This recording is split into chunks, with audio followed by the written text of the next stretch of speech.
Ги поздравам гледачите на телевизија Ирис во продолжетокот од разговорите или во целиот низ на разговори со представниците на Универзитетот Гоце Делчев. Разговараме со продекани, за настава декани, со проректори и на крајот со ректорот, се разбира.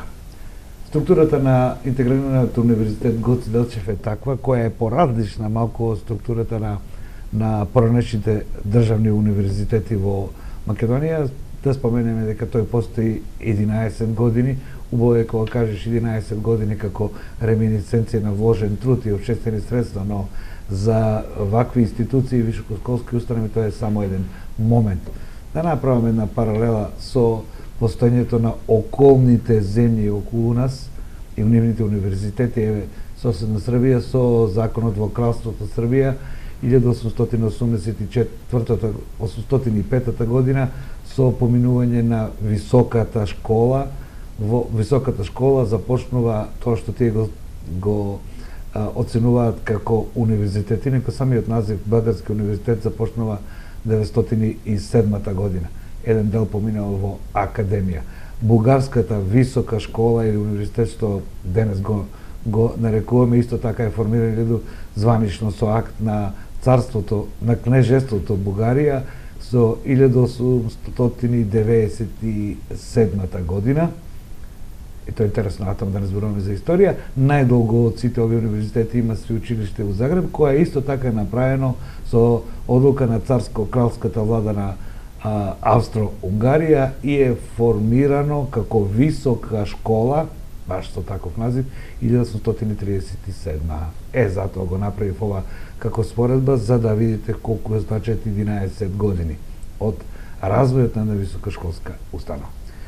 За сите овие теми, не сакако историска компарација, туку на местото на образованието, не само во теоријата, туку местото на образованието во едно модерно друштво, модерна заедница, ќе разговарам со професорот Кирил Барбареев, проректор за настава на Универзитетот Гоце Делчев. Професоре, добро дојдете во моја емисија. Добар ден и благодарам на поканата. Правејќи ја сликата за Универзитетот Гоце Делчев, само сакав со податоци да покажам колку многу општествен труд во целокупноста материјален и духовен е вложено во правењето на високошколски установи кај соседните земји. Заборавив дека грците велат дека имаме 4000 години академија, зборувајќи за академијата во елинското време.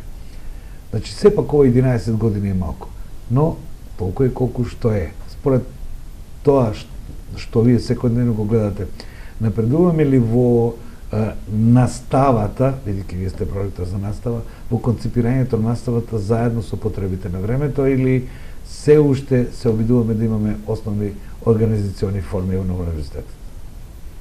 Имавте инспиративно воведно излагање. Јас тука би додал дека прво кога зборуваме и за универзитетот во Штип и генерално, јас тоа го нарекувам македонскиот универзитет, се однесува и на универзитетот во Скопје и на тој во Битола и во Тетова.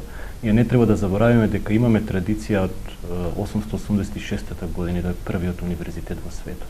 Бидејќи во моментот се разговара и сериозно дебатира дека првиот универзитет треба да биде универзитетот во Фес во Мароко 1043 година. Мислам дека ние не треба да имаме никакви предрасуди и стереотипи, тој бренд, таа духовна традиција на образование, духовно образование во кое што се случували и тогаш истражување на еден поинаков се разбира начин, не треба да ни биде некаква предрасуда или нешто од кое што треба да се фрустрираме или срамиме. Она што го загатнавте... Професоре, простите, ама интересно за дебата, нели? Но сепак треба да споменеме два интересни закони за бројот на неописменети во Македонија и два интересни закони од 46 година на собранието на Социјалистичка република Македонија. Во тоа време, не знам, не се вика Народна република Македонија, каде што владата донесува одлука со вечерни школи да се описменува населението. Податокот на првиот министер за просвета на Република Македонија е дека само 27% од луѓето се писмени. Така да се повикуваме на 1000 години може убаво звучи, ама сепак тргнуваме од... А мислите дека во некои други држави било поинаку? Мислите дека како започнал процесот на Сепак малку порано. Порано заради тоа што околностите во кои што се наоѓал македонскиот народ биле такви какви што биле во тие 100 години. Народот немал простор и време бидејќи му се случувале сите тие околности. Но и Франција половината 19-тиот век не е потполно писмена, нели? Но да го ставиме тоа како мала дигресија, простите. Мислам дека прво состојбата со високото образование во Република Македонија е состојба која што влијае целокупно на Универзитетот Гоце Делчев во Штип уште од неговото основање. Не треба да се заборави дека универзитетот е основан со 3 институции кои што веќе постоеле и кои што имаат своја различна традиција на постоење. Тоа е Рударско-геолошкиот факултет, Педагошкиот факултет и Институтот за јужноземјоделски култури од Струмица. Тоа беше една структура која што всушност беше основата за или фундаментот за стартот на Универзитетот Гоце Делчев во Штип. Состојбите всушност се може да се каже различни, зависи од која страна ги гледате работите. Ако ги гледате од страна дека универзитетот е во еден краток временски период во овие 11 години, може да се оправдат одредени негови ситуации, состојби на кои што може да се земат во предвид, имајќи ги сите ситуации на основање, на маки и се она кое што е нормално. Но ако се земе предвид времето во кое живееме, во оваа динамика на страшни брзи промени, тогаш мораме да поставиме уште поголеми предизвици и многу побрза трансформација во подигањето на квалитетот на нашата институција. Заради тоа што внатре структурата на кадарот и на нашата институција, но мислам дека тоа е генерално перцепција на сите универзитети во Македонија, е ситуација која што постои еден раздор помеѓу она што всушност представува традиционална образовна традиција на овие простори, имајќи во предвид дека ние припаѓаме на континенталната традиција на воспитание и образование. Тоа е Франција, Германија, Русија, поранешна Југославија, на кој што целокупната образовна парадигма била градена во тие 70 години во еден таков контекст. Од 1990 година па навам, или поточно од 1995 година, постои една брза, сериозна доминација на англосаксонската традиција во се. И ако забележувате еден поголем дел од реформите во Европа се всушност реформи на една таква дисциплинарност, на една зголемување на нивото на завршени кадри, зголемување што е можно се повеќе и повеќе луѓе да влегуваат во образование. Таму дури има цели дека 40 до 50% веќе од целокупната популација треба да има втор циклус на студии, дека колку повеќе луѓето завршуваат, тоа е подобро и за нив и за општеството, и тие сериозно ги поставуваат тие граници. Дури во, ако сакате, во предучилишно, веќе во Франција 2 годишни, 3 годишни деца се сите влезени во систем на предучилишно воспитание. Тие граници ги поставуваат тие земји, меѓутоа треба да се земе контекстот нивни, богатството нивни, другите околности кои што во изминатите 17 години тие ги имаат. Наспрема нас, кои што во изминатите 30 години се случуваат ситуации кои што влијаат на она кој што всушност треба да представува систем на образование и воспитание. Од тој аспект мислам дека наставата од ден на ден е подобра на секој универзитет, и на нашиот и на универзитетот во Македонија, бидејќи се следат одредени процеси и тенденции.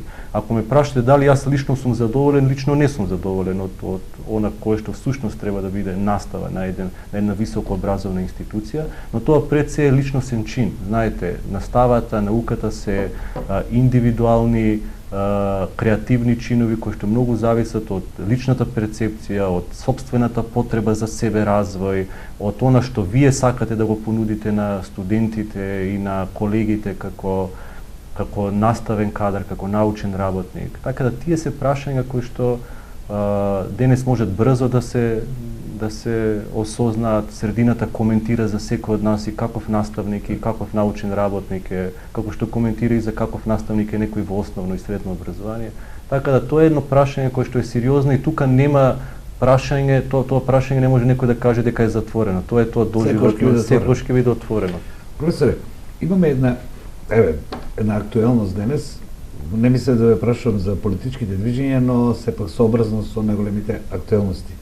Македонија, како што вели Хан, од утре ќе започне со скрининг на состојбите во државата, иако мислам дека ги знаат имињата на професорите, а не да прават скрининг, но да се придржиме на нивната аргументација. Од тоа ќе излезат решенија и така натаму. Ние ги читам вашите колумни, кои повеќе се однесуваат на моралот, етиката, образованието и на можноста да се пренеси целен систем на воспитување на младите. И од еднаш имаме една, така да кажеме, дека имаме еден порив повеќе емоционален во кој што најголем број на граѓаните сметаат дека е одземено името на државата и така натаму.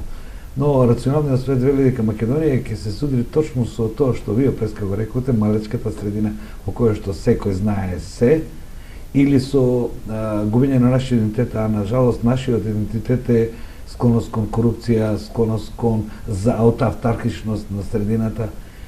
Една ваша колумна започна да би сакал да ја прокоментирате, дека основата е во воспитанието. Архаичните средини може да дадат само тон, меѓутоа токовите се некаде на друго место. Професоре, поведете.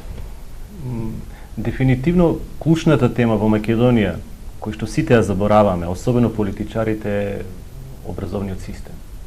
Тоа е моментот од каде што всушност треба да тргнат сите реформи. Зошто ние дозволивме во овие 27 години да изградиме таков менталитет на воспитни вредности? Мојата клучна теза е дека за тоа е виновна најмногу политиката. И ако земите да правите ранг листа, кој е вториот, третиот, четвртиот, ќе видите дека сите ние други сме виновни како индивидуалци, како луѓе кои што работи во некои институции, но пред се мора да се покаже со прст на сите оние кои што во овие 27 години носат одлуки. Тоа се прашање на кои што дури напуштањето на државата, сега ако се земе, или тоа се актуелни прашања во изминатите 3, 4, 5 години, зошто младите толку ја напуштаат земјата која што за жал дури не ја ни чувствуваат за своја. Што е тоа што ние во овие 27-30 години толку сгрешивме? И сега, парадоксот, ако се отвори скринингот и кога ќе го отворат прашањето за образование, поглавието, како што има поглавје судство, тоа е прашање кое што во Европската комисија е образование и култура. Тоа заедно ќе се отвори. Кога ќе се отвори внатре прашањето, првите некои кои што треба се погледнат во огледалото ќе бидат политичарите. И првата вина ќе биде зошто ние во овие 27 години вака се однесувавме кон тие луѓе кои што работат во воспитно-образовните институции. Бидејќи тоа е прашањето кое што сега треба да ги даде одговорите на сите други поглавја за реформи во нашето општество. Прашањето е всушност сите наши образовни политики, сите министри во овие 27 години, кога одат на состаноци во Брисел, во Минхен, не знам, во Париз, тие добиваат некакви насоки кон што се движи Европската унија. Кој им бранел на политичарите, на луѓето кои што го водат министерството, да речете, и слушајте, ние за 3 години треба да стигнеме ниво на образованост во државата со ваков стандард на познавање на англиски јазик на младата популација или на инфраструктурни решенија внатре за услови на работа, за научни лаборатории. Сега што кога ќе го отворат прашањето ќе решат леле, ние немаме ништо. Сака да кажете дека реформите се за нас, не се за Европа. Па реформите се за граѓаните всушност, и мене ми е многу чудно кога некој ќе каже дека всушност со отворањето на тие прашања ние ќе почнеме да ги градиме институциите. Па како ќе ги градиме со истите луѓе? Со истиот однос на тие политичари кон граѓаните и кон институциите. Што е тоа што сега подобро ќе се промени кон нив? Така да тоа се толку сериозни прашања кои што ние во изминатите 27 години, тргнувајќи од лични, од парцијални интереси, од образовни политики кои што треба да задоволат некакви ситни интересни групи, ние дојдовме во ситуација да нема топла вода во училиште, да се вработува исклучиво по партиски или 90% по партиски кадар, менење на директори, пудење од работа во месец август, промена на и за тоа се знае кој е виновен. Сигурно не сме виновни јас и камерманот. Тоа точно се знае кој во овие 27 години носи одлуки за таквиот однос и кој не го санкционира таквиот однос, а ги има инструментите во раците да го тоа санкционира, политиката. И затоа сега се поставуваат прашање како вие ќе правите наука во Штип, нема студентски дом. Како ќе правите добро основно и средно образование, нема концепт и визија за образование во средината. Како најдобрата млада структура која што завршува одлично на овие простори не се задржува на овие простори. Како ќе ја задржите, не му давате стипендија, нема библиотеки, нема читални, нема интернет во некои факултети во Македонија. И сега се поставува прашање како ние тоа ќе стигнеме за 2, 3 или 5 години. Не знам како ќе стигнеме, јас немам одговор на тоа прашање. Само ги знам стандардите на Европа и знам дека тоа се стандарди кои што не знам каква ќе биде храброста на луѓето кои што ќе работат во министерството, кои се тие тимови кои што ќе работат, како тоа ќе го презентираат, како ќе го тераат со Господ напред. Но тоа е нивото кон кое што треба да се стремиме, дефинитивно. Но е загубено времето, 27 години е... Професоре, едно да работите со социолозите велат вака, отприлика во моментот кога се преструктурираше општеството од еден систем во друг, раните 90-ти години, се базираше врз неправда. Неправда е одземање на заедничкото кон поединечно и дојде до една ситуација која што повеќе економска отколку што е повеќе економска отколку што е образовна. Што е тоа што на Балканот се најмногу исплати? Зборуваме за во такви категории. Политиката и криминалот. Дефинитивно тоа се зошто луѓето постои една таква тиха револуција на секој да се снајде сам и да ја напушти земјата. Да, тиха револуција.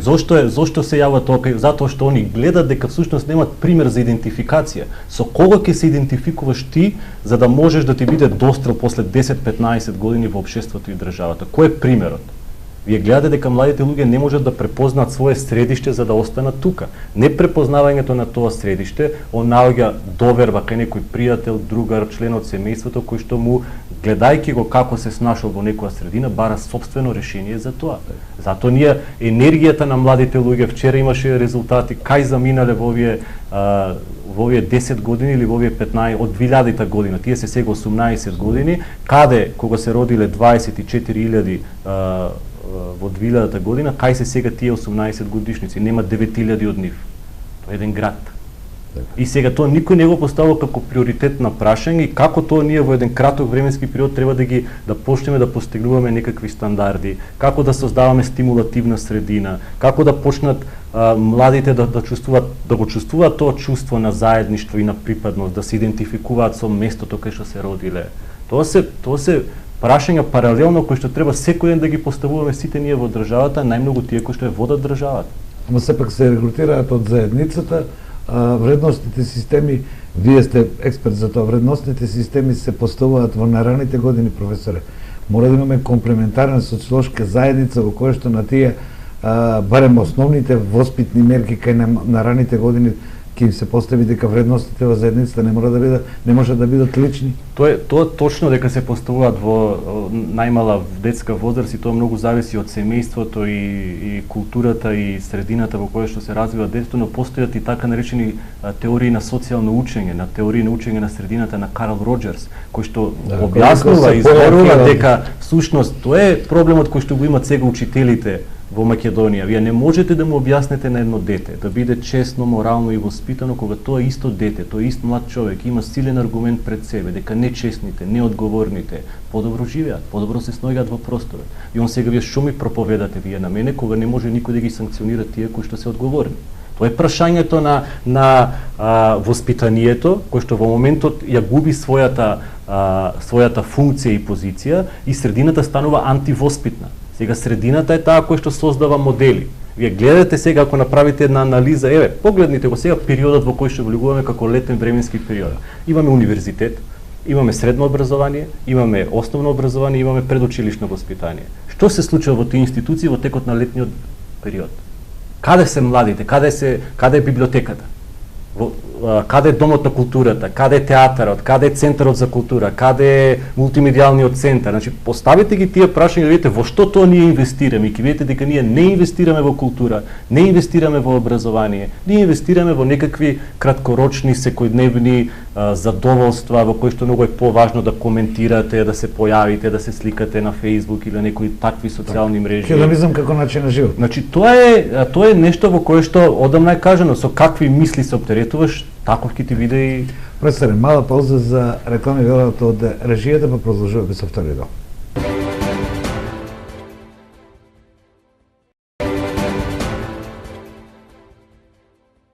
И еве по рекламите со мојот разговор со професорот Кирил Барбареј, проректор за настава на Универзитетот Гоце Делчев, допревме многу теми, меѓутоа јас се обидувам нишката на актуелност да ја задржа, бидејќи актуелноста живее само дотогаш додека се разговара миговно. Знаете дека кај нас нема поголема актуелност од дилемата околу тоа кон што се стремиме, што губиме, што добиваме. Овде со професорот допревме над големите теми образованието и сега ќе правиме скрининг, а професорот рече ќе се изненадиме колку малку имаме, но тоа не значи дека треба да губиме надеж. Професоре, целта е таква каква целта ќе биде постигната ако се постави разумно според можностите, според силите.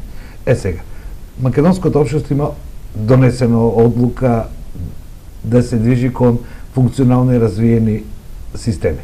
Тоа е Европската унија, низ патот на кој што трни фама е такво како што е.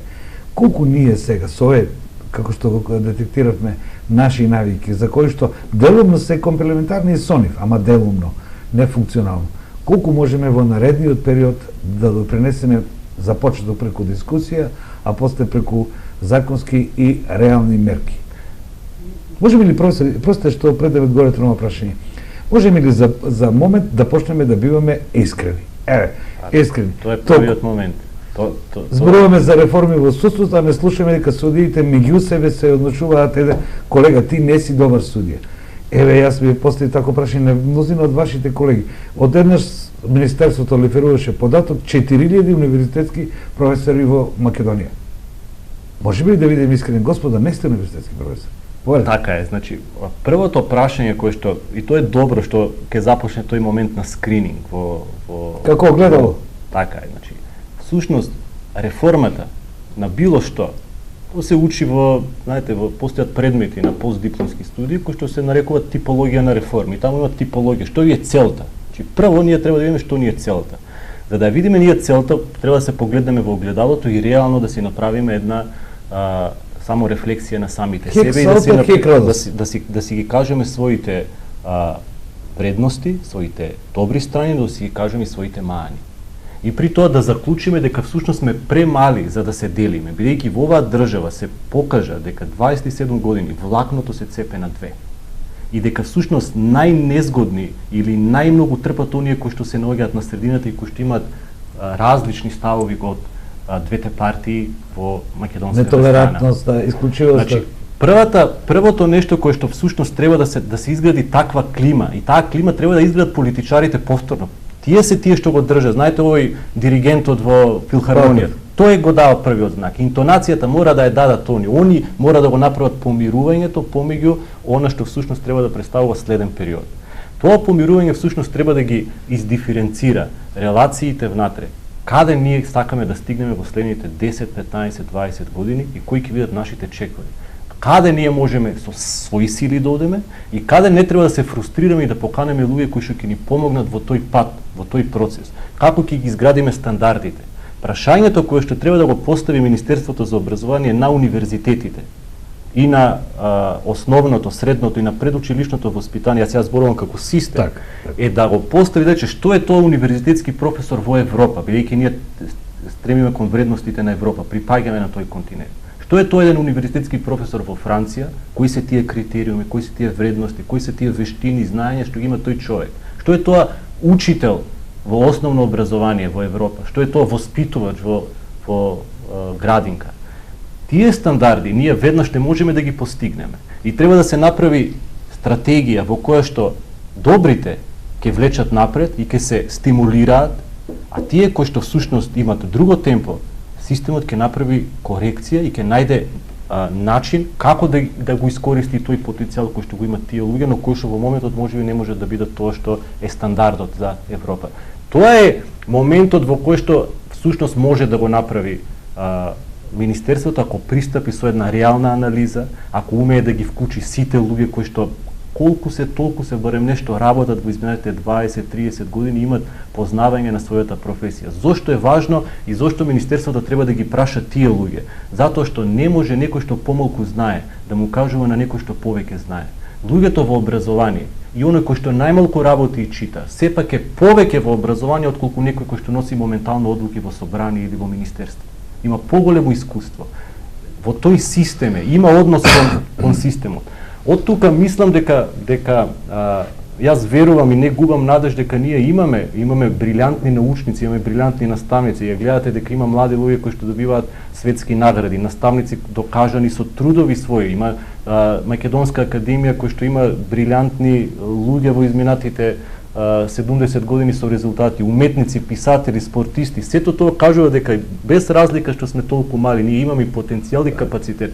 Проблемот е како толку колку што се демотивирани, да ја вратите довербата кај тие луѓе, да ги мотивирате и да изградите да бидат силата која што ќе може да повлече. Тие ќе не можат нон-стоп да влечат, оти ќе се уморат, но да бидат тие кои што ќе почнат со возот напред. Професоре, вака кога елабориравте ми падна на памет да ви поставам едно друго прашање. Имаме ли ние чувство за заедница? Бидејќи без чувство за заедница, освен она себичното јас, доаѓаме до вакви резултати. Простите, морам да ги бранам политичарите, иако се согласувам со вас, не ги бранам како поединци, тука како израз на едно време и на сите нас. И целата општествена фела, па овој пат зборуваме за образование, сите не се спротивстави на простечноста или подпростечноста на луѓето кои донесуваат одлуки под капата на политика. Туку стакаше да стане политичар. И за 30 години имаме куп универзитетски професори, сега ги имаме кои сакаат да стануваат политичари.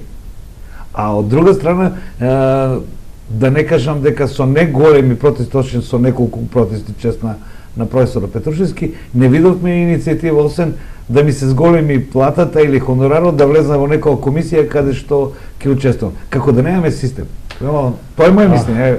Јас се согласувам и ве разбирам за тоа е исто, знаете, пред некој ден читав едно интервју на Горан Стефановски.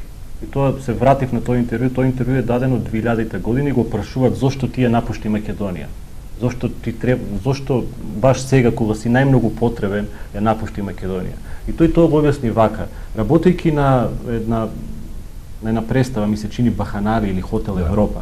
Тоа објаснувајќи дека после таа представа во која што внатре го артикулира своето мислење за сите состојби во општеството, во државата, всушност главната тема после представата било колкав ќе бил хонорарот на некој актер, на режисерот и тука завршува се. Клучното прашање е дека многу луѓе се обидоа и направија свој начин на обид да дадат свој израз и придонес кон општеството и државата и се уште тоа луѓето го прават. Но постои еден момент што не треба да се заборави, а тоа е дека политиката е немилосредна во овие 27 години. Дека многу луѓе се изгорени од односот да го артикулираат јавно својот глас. Иако тоа не значи дека ги оправдувам, но ги разбирам. Вие имате ситуации во кои што го поставите прашањето дали имаме чувство за заедништво. Така. Моето лично мислење е дека имаме премало, преслабо чувство на заедништво заради тоа што системот е поставен на силни персонални решенија на кои што никој во одредена средина не им може ништо. И тоа може да го видите и во политиката, но може да го видите и во некоја институција. Во Македонија во овие 70 години, ако сакате.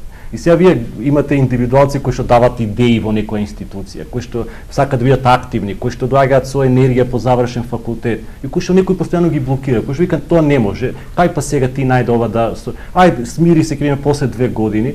И таквите луѓе всушност гледаат дека едноставно немаат себе реализација а при тоа никој не ги санкционира тие кои што се така однесуваат. Тоа чувство на заедништво е недостаток на се ова што ни се случува во овие 27 години, повторно ќе кажам, и тоа е можеби најголемиот проблем што се случи. Тоа се загубено време, загубени генерации, загубена енергија. Вие замислете 90-та година, 91-та година имаше колку проценти од граѓаните се изјаснија за самостојна Македонија? Голем процент на... Колку е сега процентот на изјаснување дали треба да го сменим името или не? Ќе видиме. Значи, постои двојба. Вие гледате дека последните избори завршија 50-50. Тоа кажува дека тројца или 5 луѓе што седат во една соба, едниот е ваков, другиот е ваков пределен, третиот е ваков пределен, четвртиот. Тоа кажува колку е ситуацијата проблематична, односно колку треба да се работи на подигање на доверба, на почит. Секој нека си има свој политички став да го артикулира, но треба да се внимава во начинот на кој што ние сега сме доведени во овие сериозни 20 години во поделбата на граѓаните, значи вие имате луѓе кои што не разговараат заради одредени ставови или и за напаѓање на одредени или припадност на одредена, се гледаат поинаку и то постои секаде во. Така е. Професоре, како се вели тоа резултатот на техничарите тоа многу побаво го објаснуваат, сила раѓа, има неравенка таму. Еве ние сега го доживеавме тоа, не знам колку сме смесни во државата. Нашата исклучивост, ако не си со мене, си против мене, доведе до една ситуација сега, на тоа ни постави една убава ситуација, ако политички може да биде опишена на многу друг начин. Вели вака, ако сте со нас, не може да бидете со Русија. Така и направили и на Србија или сега. Ако сте со нас, ова се правилата, не може да ги модифицират. Иако ние дома се расправаме дали е условена, ваква, онаква или не знам, ќе требало ова да направиме и ќе ова треба да направиме. Ова е работата, вака направите. Нема она што ние си го вега, ако не си со нас, си против нас. Сега тоа исто правило нам не се удари одглава. Не може да го византизирате, да го обесмислите, на мала врата да влезете, па ќе ве замолам, па ќе го намалите тонот. Не, вака и така е. Тоа всушност само кажува колку и вредностите во Европа се, како да кажам, двојни стандарди.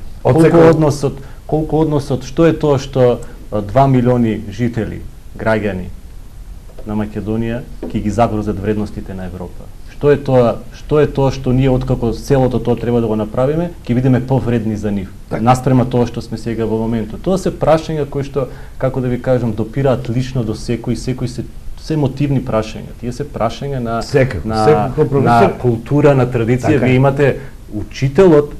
Јас имав еден текст каде се загуби учителот во Македонија. Баш така некако беше. Значи, на Григор Парличев е добитник или прогласен за втор Хомер. Му дале стипендија во Оксфорд, грците ја одбил. Рекол, не, ќе ги поучувам учениците во Охрид. Имате Анте Поповски, имате Гане Тодоровски, кој што вели, ние не ве разбираме вас што ни зборувате. На нас ни треба смисла за разумен отпор. Ние сме мали, не можеме многу да избираме како ќе се движиме.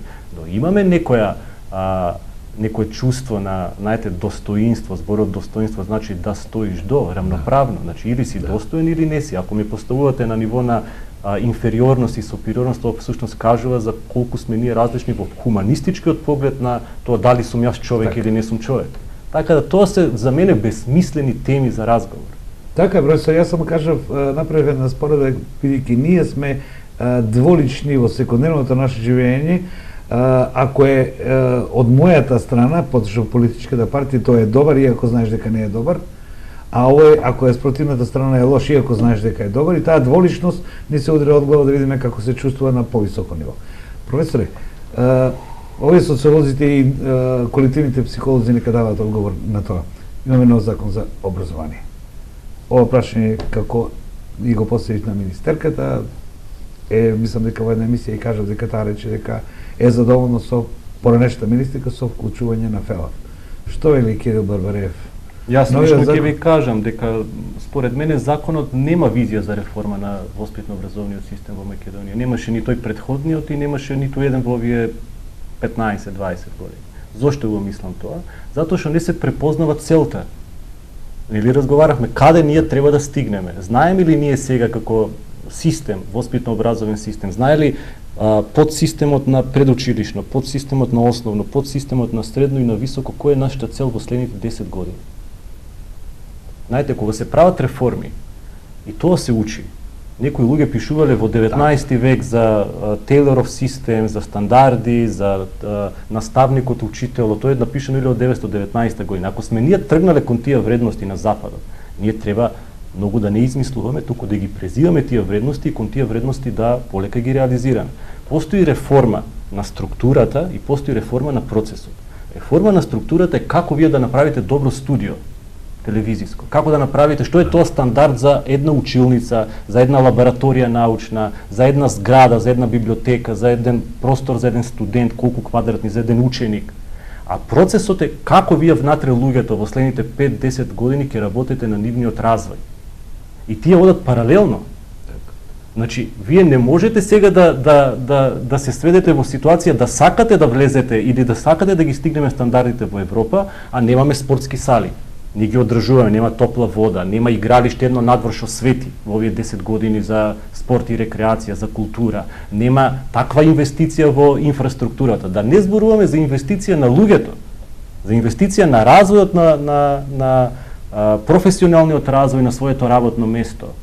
Како тоа ние во следните 5 години ќе се обучуваме, ќе се подготвуваме, ќе соработуваме. Како не, професор, ако сакам да бидам саркастичен, ќе кажам 140.000 луѓе земаат плата од буџетот, имаме скоро 100.000 кои нешто произведуваат.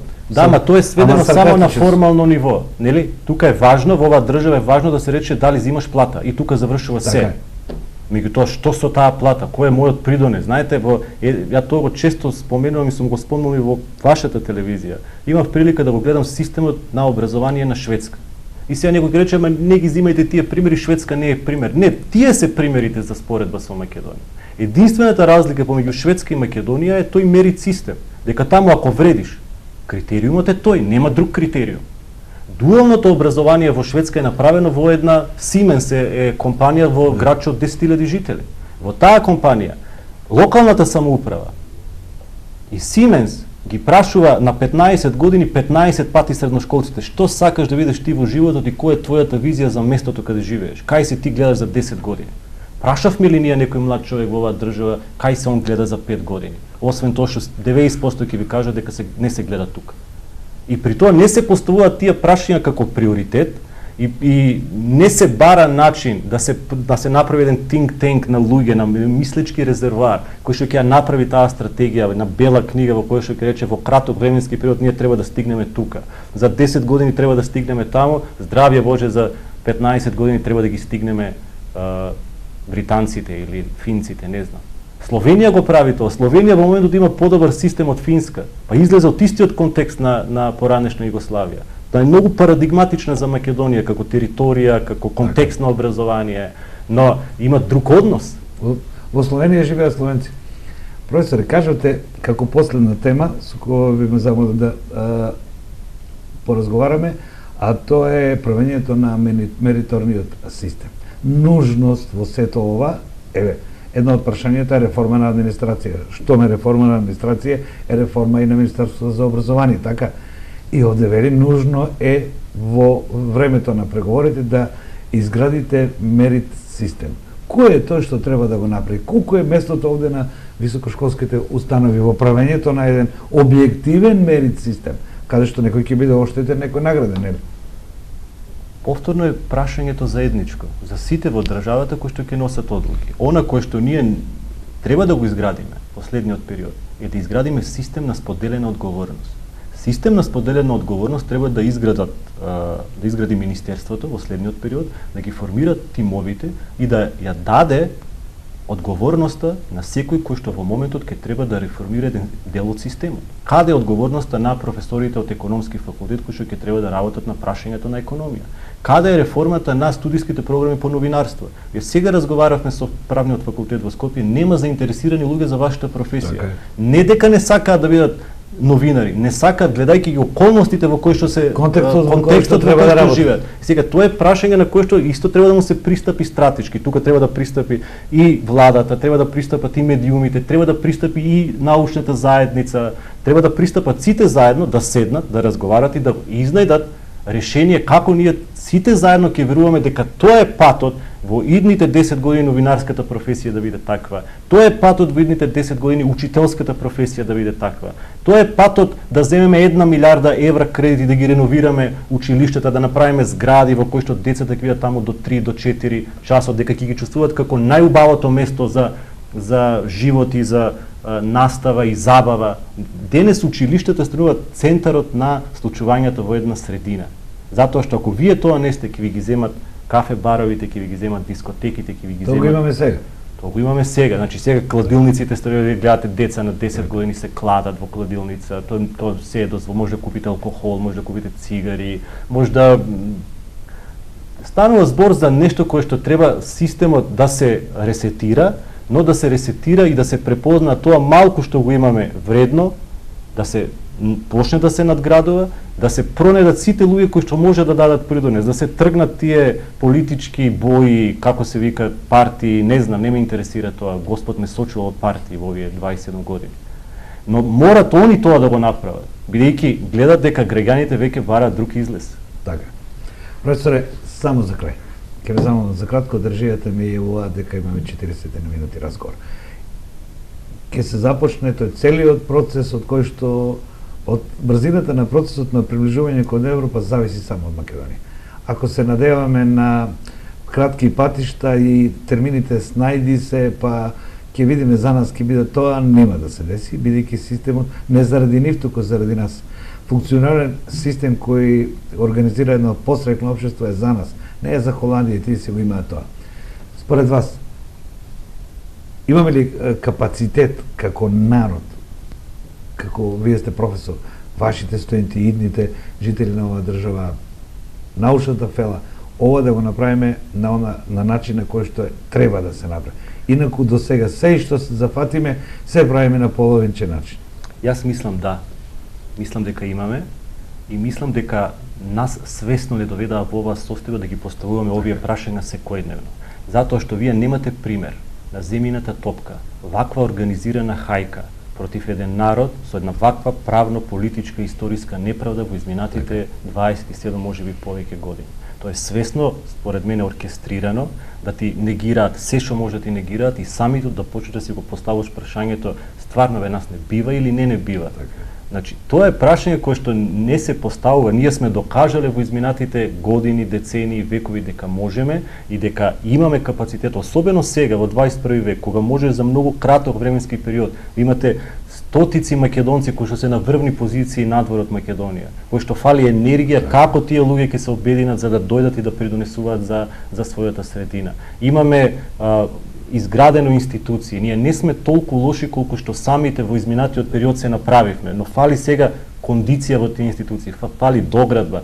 Знаете, во изминатиот период често се поставуваше прашањето дали тоа што се случува со образованието, со финансирањето во образованието е премалку, односно е доволно. Градинките, школите се градени од сите граѓани на Македонија. Тоа не се објекти кои што се изградени само заради одреден интерес на 100 или 200 луѓе да се вработат. Но фали сега доградба, фали инвестиција во една друга насока и фале она што го кажавме, препознавање на оние кои што вистински, многу искрено ќе дадат свој придонес во изминатиот. Пак ќе се вратам на ваша колумна за почеток, искреноста и честните намери, ако не се лажам. Така е, честа е поважна од се друго. Така, пресре благодарам за благодарам на поканата. Поштовани гледачи, ова беше со задоволство го привршувам овој разговор. Такви се рамките во телевизија Ирис, а ми се наметнува како заклучок на крајот од овој разговор што вели професорот